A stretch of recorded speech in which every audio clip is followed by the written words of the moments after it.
Good morning friends.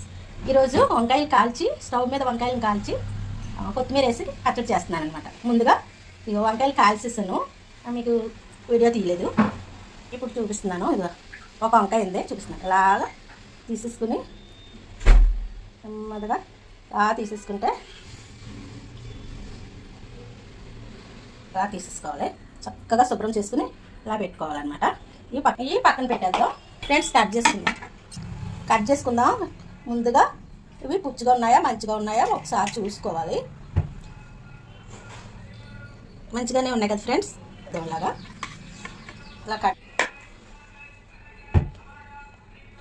నేను ముందు ఫస్టే చూసి పెట్టాను వంకాయలు మంచివే, కానీ మళ్ళీ మనం చూసుకోవటం మంచిది కదా, అందుకని ఇలా చూసుకున్నాక ఇప్పుడు చూద్దాం.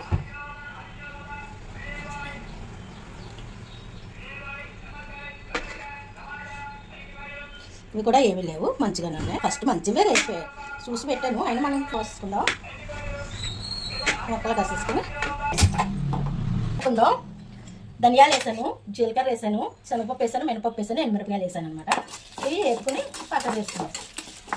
ఫ్రెండ్స్ ఎల్లుల్లిపాయలు వేస్తున్నాను.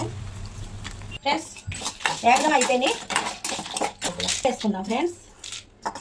ఫ్రెండ్స్ కొద్దిగా చింతపండు చూసారా ఎంత ఉందో, కొంచెం అనమాట. కొద్దిగా చింతపండు వేసి మిక్సీ చేసుకుందాం. ఉప్పు కూడా కొంచెం వేసుకుందాం. ఇవి కచ్చపిచ్చగా చేసుకోవచ్చు, నలగకూడదు బాగా. అలా చేసుకున్నాక ముక్కలు వేసేసుకుందాం. ఎక్కువ తిప్పకూడదు ఫ్రెండ్స్, ఒక్క తిప్పేసి తీసేయాలన్నమాట. నలిగిందా లేదా అంతే. ఫ్రెండ్స్ జీలకర్ర వేసాను, శనగపప్పు వేసాను, మినపప్పు వేసాను, కరివేపాకు వేసాను, ఎండుమిరపకాయలు వేసాను. పోపు పెడదాము. కొద్దిగా ఇంగు వేస్తున్నాను. పోపు పెట్టేసుకున్నాను. ఫ్రెండ్స్ మీరు కూడా కాల్చిన వంకాయతో పచ్చడి చేసుకుని తిన్న తర్వాత కామెంట్ రూపంలో చెప్పండి నాకు. ఒక